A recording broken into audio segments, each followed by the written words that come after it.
Question 1. Cybersecurity Principles and Risk Assessment. A Tennessee-based company recently conducted a cybersecurity risk assessment and identified the following risks: potential exposure to ransomware attacks, vulnerabilities in their legacy IT systems, lack of multi-factor authentication (MFA) for critical accounts. Which of the following should be their first priority to mitigate these risks effectively? A. Implementing multi-factor authentication (MFA) for all user accounts immediately. B. Conducting employee training sessions on ransomware prevention. C. Upgrading legacy IT systems to newer, more secure versions. D. Purchasing a cyber insurance policy to cover ransomware attacks. Answer A. Implementing multi-factor authentication (MFA) for all user accounts immediately. Explanation. Implementing MFA is the most immediate and impactful step to reduce cyber risks because it directly mitigates unauthorized access, a common attack vector for ransomware. According to the NIST Cybersecurity Framework, authentication measures are critical for securing access to sensitive systems. B. Conducting employee training sessions is important but is a secondary measure compared to MFA implementation. C. Upgrading legacy IT systems addresses long-term vulnerabilities, but is not as immediate or impactful as implementing MFA. D. Purchasing a cyber insurance policy is not a risk mitigation strategy but a financial risk transfer mechanism. Insurance does not prevent incidents but helps in recovery. Question 2. Scenario-based. Incident response and claims management. Sarah owns a mid-sized retail business in Tennessee. Recently, her business experienced a cyber attack that exposed customer credit card data. Sarah had a cyber insurance policy that included third-party coverage for data breach liability and regulatory fines. She immediately notified her insurer. During the claims process, Sarah's insurer requested documentation related to the breach. Which of the following actions is most critical for Sarah to take to ensure a smooth claims process? A. Provide a detailed forensic report prepared by a third-party cybersecurity firm. B. Wait for the regulatory investigation to conclude before submitting any documents. C. Submit only a written statement summarizing the breach details. D. Negotiate with the insurer to reduce the requested documentation for faster processing. Answer A. Provide a detailed forensic report prepared by a third-party cybersecurity firm. Explanation. A detailed forensic report is essential because it provides an objective technical analysis of the incident, including how the breach occurred and its impact. This is a key requirement under most cyber insurance policies for validating claims. Insurers rely on such reports for proper assessment as outlined in Tennessee-specific cyber insurance regulations and best practices for incident response planning. B. Waiting for the regulatory investigation would delay the process unnecessarily and could violate policy requirements for timely reporting. C. Submitting only a written statement would likely be insufficient to meet the insurer's documentation standards. D. Negotiating with the insurer is not advisable during the claims process as compliance with policy terms is critical for claim approval. Question 3. Regulatory and compliance considerations under Tennessee's data breach notification laws. Which of the following is the correct approach if a business discovers a breach exposing personal information of Tennessee residents? A. Notify affected individuals and the Tennessee Attorney General's office within 30 days. B. Notify affected individuals without unreasonable delay, but no later than 45 days after confirming the breach. C. Notify only affected individuals and wait for further instructions from federal regulators.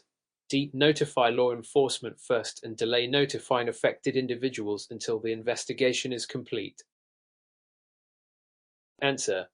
B. Notify affected individuals without unreasonable delay, but no later than 45 days after confirming the breach. Explanation. Tennessee's Data Breach Notification Statute TCA SS 47182107 mandates that businesses notify individuals affected by a data breach without unreasonable delay, with a maximum time frame of 45 days from the confirmation of the breach. This ensures timely communication and protects consumers from potential harm. A. Notifying the Attorney General's office is not explicitly required under Tennessee law for all breaches, but may apply under specific circumstances. C. Notifying only affected individuals ignores legal obligations for documenting compliance with regulatory requirements. D. Delaying notification until the investigation is complete violates Tennessee's statutory time limits for breach notification.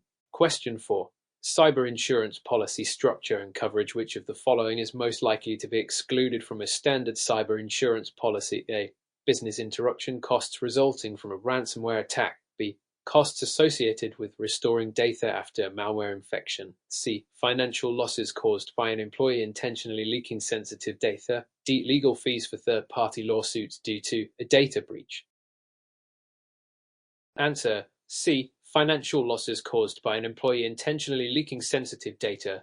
Explanation: intentional acts by employees are typically excluded under most cyber insurance policies as they fall under insider fraud or negligence exclusions. Insurers do not cover willful misconduct because it contradicts the principle of insurable interest. A, B, and D are commonly covered under first-party and third-party cyber insurance coverage, such as business interruption, data restoration, and legal defense for breaches. These align with typical provisions in cyber insurance policies under ISO 27001 guidelines. Question 5. Economic and market trends in cyber insurance.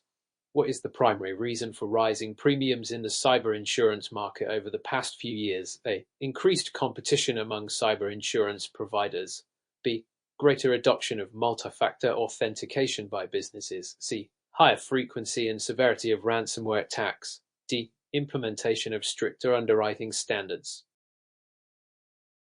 Answer: C. Higher frequency and severity of ransomware attacks. Explanation: the rise in ransomware attacks has led to greater claims payouts, forcing insurers to increase premiums. Cyber attacks like ransomware are becoming more sophisticated and costly, with payouts often covering ransom payments, data restoration, and legal fees. These trends are detailed in reports by the Tennessee Department of Insurance and the National Association of Insurance Commissioners (NAIC). Is incorrect, as increased competition typically lowers premiums. B is irrelevant since MFA reduces risk rather than increases it. D explains tighter policy terms, but not directly the increase in premiums. Question 6.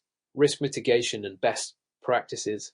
Which of the following best practices most effectively reduces the likelihood of a successful phishing attack? A. Conducting regular employee training on recognizing phishing emails. B. Installing advanced antivirus software on all workstations. C. Backing up all critical data to an off-site location. D. Purchasing cyber insurance to cover phishing-related losses. Answer: A. Conducting regular employee training on recognizing phishing emails. Explanation: phishing attacks exploit human error, making employee training the most effective preventative measure. Regular training helps employees identify and report suspicious communications, reducing the attack success rate as recommended in the NIST cybersecurity framework. B is less effective since phishing often bypasses antivirus software by relying on social engineering. C is a response measure, not a preventative one. D transfers risk but does not prevent phishing attacks. Question 7. Scenario-based. Regulatory and compliance considerations. Alex manages a healthcare organization in Tennessee. During a routine audit, Alex discovers a cybersecurity breach that compromised protected health information of patients. The organization is covered under a cyber insurance policy. What should Alex prioritize to comply with HIPAA and Tennessee-specific breach notification laws? V. Notify the affected patients and federal regulators immediately, regardless of breach size. B. Conduct a risk assessment to determine if the breach caused significant harm to patients. C. Wait for the insurer's instructions before notifying patients or regulators. D. Focus on patching the vulnerability and delay notification until the issue is resolved. Answer: B. Conduct a risk assessment to determine if the breach caused significant harm to patients. Explanation: under HIPAA's breach notification rule, healthcare organizations must first determine whether the breach poses a significant risk of harm to patients. If so, notification must occur promptly. Similarly, Tennessee law requires timely notification of breaches involving sensitive data. A risk assessment is critical in this process. A is incorrect because notification rules depend on the severity of the breach. C is a compliance violation, as insurers cannot override federal or state laws. D is incorrect since delaying notification breaches legal obligations. Question 8. Underwriting cyber insurance policies. Which factor is most critical for insurers when determining premiums for a cyber insurance policy? A. The policyholder's industry and size of operations. B. The frequency of prior claims for unrelated insurance policies. C. The policyholder's level of compliance with GDPR. D. The presence of data encryption and other IT security measures. Answer D. The presence of data encryption and other IT security measures. Explanation. Insurers assess the strength of IT security measures like encryption, firewalls, and multi-factor authentication to evaluate the policyholder's cyber risk profile. Stronger measures typically result in low premiums. These evaluations align with ISO 27001 guidelines for information security management. As relevant but secondary as risk profiles within the same industry can vary based on security measures. B does not directly impact cyber insurance underwriting. C is more relevant for regulatory compliance rather than underwriting premiums. Question 9. Incident response and claims management. Which of the following best describes the insurer's role during a cyber incident covered by a policy? A. Taking full control of the organization's response and decision-making. B. Collaborating with the policyholder to coordinate forensic investigations. C. Paying claims only after all third-party investigations are complete. D. Notifying law enforcement on behalf of the policyholder. Answer. B. Collaborating with the policyholder to coordinate forensic investigations. Explanation. Insurers typically work with policyholders during cyber incidents by providing resources such as forensic teams, legal experts, and public relations consultants. This collaboration ensures a coordinated response and aligns with Tennessee Department of Insurance guidelines for claims handling as incorrect as the insurer does not take over decision-making. C delays the claim process unnecessarily. D is outside the insurer's typical scope. Notifying law enforcement is the policyholder's responsibility. Question 10. Cybersecurity principles and risk assessment. A Tennessee manufacturing company adopts a cybersecurity framework to address its vulnerabilities.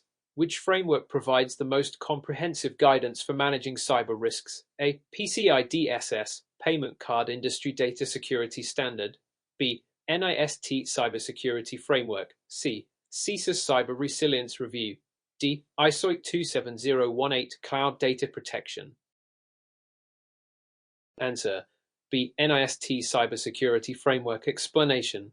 The NIST Cybersecurity Framework offers a comprehensive set of guidelines for identifying, protecting, detecting, responding to, and recovering from cyber risks. It is widely used across industries for its flexibility and adaptability, is specific to payment card security, and does not address broader cybersecurity needs. C is a valuable tool but focuses more on assessing resilience than on comprehensive risk management. D is specific to cloud services and does not apply universally.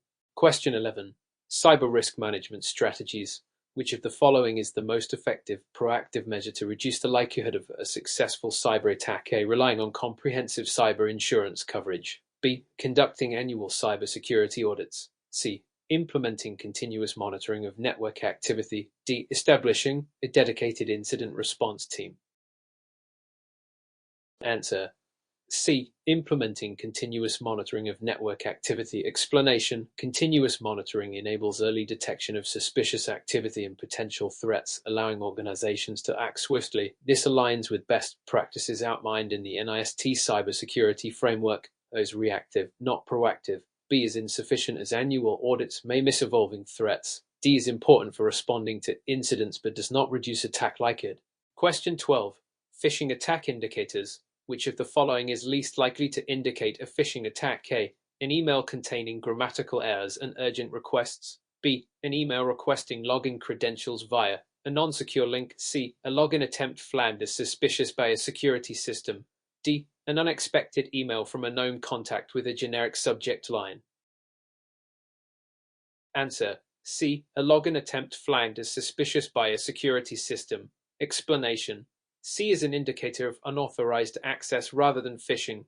Phishing indicators are more commonly found in email content and sender behavior as described in Tennessee Department of Commerce and Insurance (TDCIA) cybersecurity recommendations. A, B, and D align with typical phishing tactics. Question 13.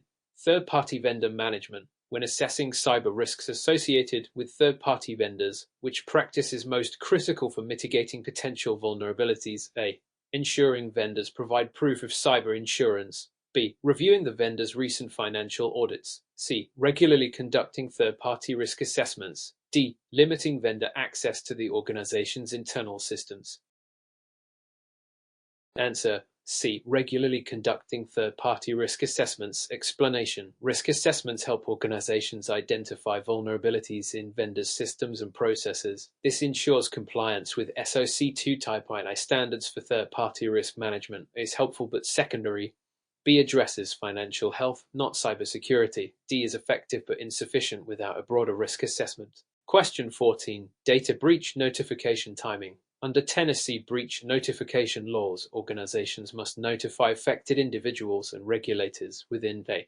24 hours of discovering a breach. B. 48 hours of discovering a breach. C. A reasonable time frame, not exceeding 45 days after discovery. D. 90 days after discovery of the breach. Answer.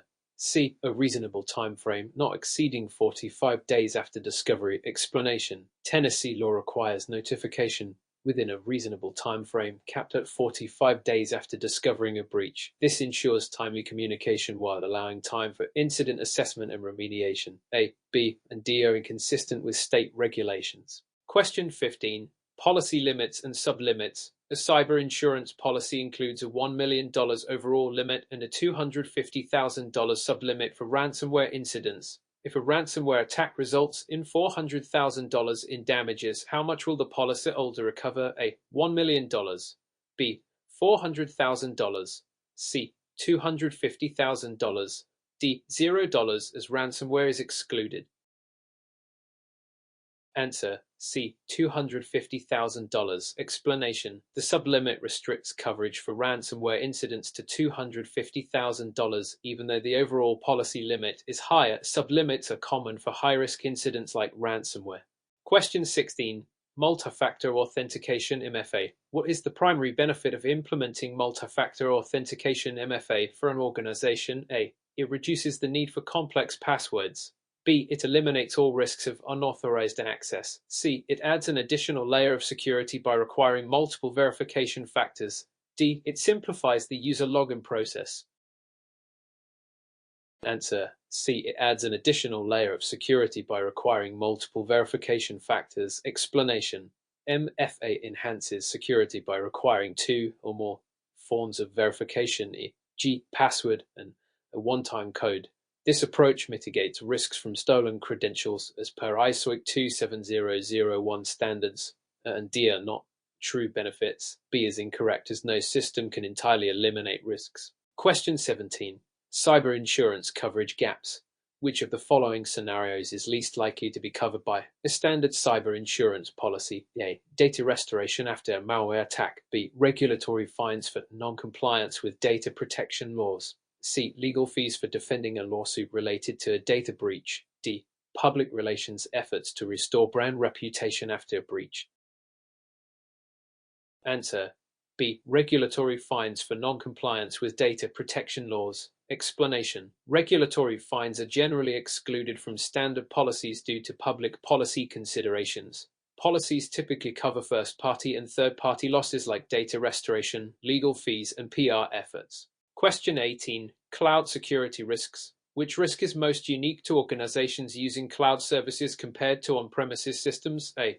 Phishing attacks targeting employees. B. Physical theft of data storage devices. C. Misconfiguration of cloud resources. D. Insider threats from employees. Answer. C. Misconfiguration of cloud resources. Explanation. Cloud misconfigurations, such as leaving storage buckets open, are unique to cloud environments and can lead to significant data breaches. NIST-SP 800144 provides guidelines for managing cloud security risks. A, B, and D apply to both cloud and on-premises systems. Question 19. Incident response team roles. During a cybersecurity incident, which role within an incident response team is primarily responsible for identifying the root cause of the incident? A. Incident coordinator. B. Forensic analyst. C. Legal advisor. D. Public relations specialist.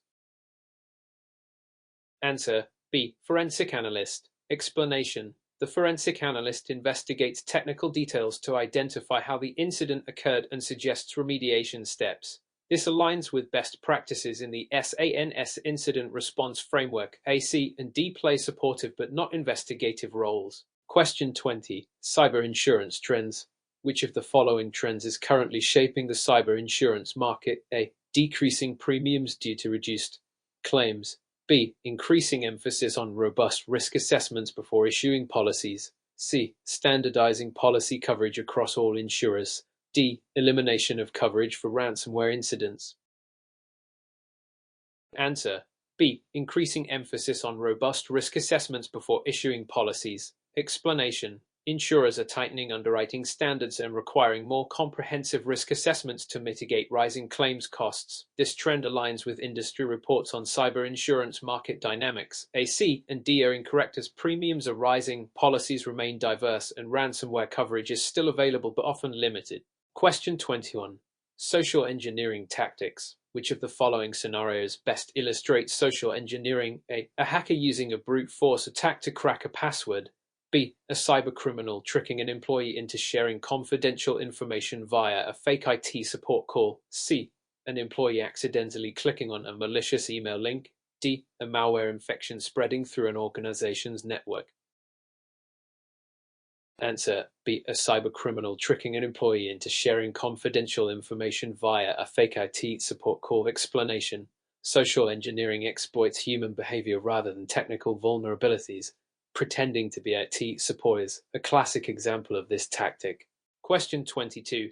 Ransomware response. What is the first step an organization should take after detecting a ransomware attack? A. Pay the ransom to regain access to encrypted data. B. Notify law enforcement and regulators. C. Isolate affected systems to prevent further spread. D. Restore from the most recent backup.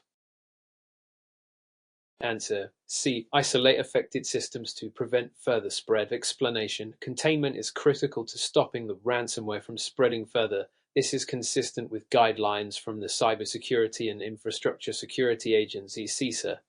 Paying the ransom is discouraged unless all alternatives fail. Question 23. Data encryption standards. Which encryption standard is most commonly used to secure sensitive data during transmission over the Internet? A. Advanced Encryption Standard (AES). B. Reivers-Chammer-Edelman RSA. C. Transport Layer Security TLS. D. Data Encryption Standard DES.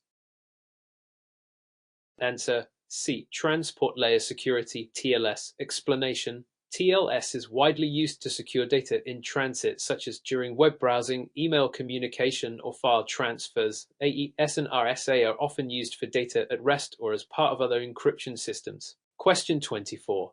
Cyber liability insurance coverage. Which type of expense is most likely covered under a cyber liability insurance policy? A. Replacing outdated security hardware. B. Financial losses from business email compromise. BEC. C. Regulatory fines for GDPR violations. D. Criminal penalties imposed on executives. Answer: B. Financial losses from business email compromise. BEC. Explanation: Cyber liability insurance often covers financial losses related to specific cyber incidents like BE. C. Regulatory fines and criminal penalties are typically excluded. Question 25. Insider threats. Which of the following is the most effective method to mitigate insider threats? A. Conducting background checks during the hiring process. B. Implementing strong password policies. C. Monitoring and analyzing employee behavior. D. Encrypting sensitive data. Answer: C. Monitoring and analyzing employee behavior. Explanation: Behavior monitoring can detect unusual activity indicative of an insider threat, while A, B, and D are helpful, they do not specifically address insider risks. Question 26. Cloud data breaches. Which is a common cause of cloud data breaches? A. Weak passwords used by employees. B. Misconfigured security settings. C. Physical theft of cloud servers. D. Lack of antivirus software on cloud platforms. Answer: B. Misconfigured security settings. Explanation: Misconfigurations such as open access cloud storage or inadequate permissions are a leading cause of breaches in cloud environments. Question 27. Zero-day vulnerabilities. What does the term zero-day vulnerability refer to? A. A vulnerability in software that has already been patched. B. A vulnerability discovered and exploited before the software developer is aware of it. C. A vulnerability that only affects outdated operating systems. D. A vulnerability that hackers failed to exploit. Answer: B. A vulnerability discovered and exploited before the software developer is aware of it. Explanation: zero-day vulnerabilities are particularly dangerous because developers have 0 days to address them before they are exploited. Question 20. Incident reporting requirements. Under Tennessee's cybersecurity laws, when must businesses notify affected individuals of a data breach immediately upon discovering the breach? B. Within 72 hours of detecting the breach. C. Within a reasonable time frame, not exceeding 45 days. D. Only if the breach affects more than 500 individuals.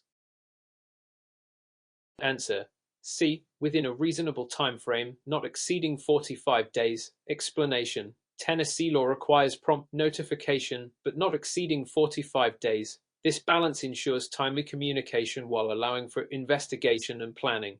Question 29.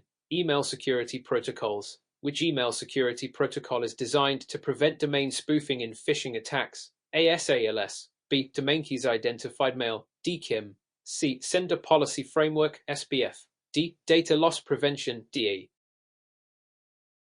Answer: C. Sender Policy Framework (SPF). Explanation: SPF helps verify that emails sent from a domain are authorized by that domain's administrators, preventing spoofing. DKIM complements SPF by validating the email's integrity.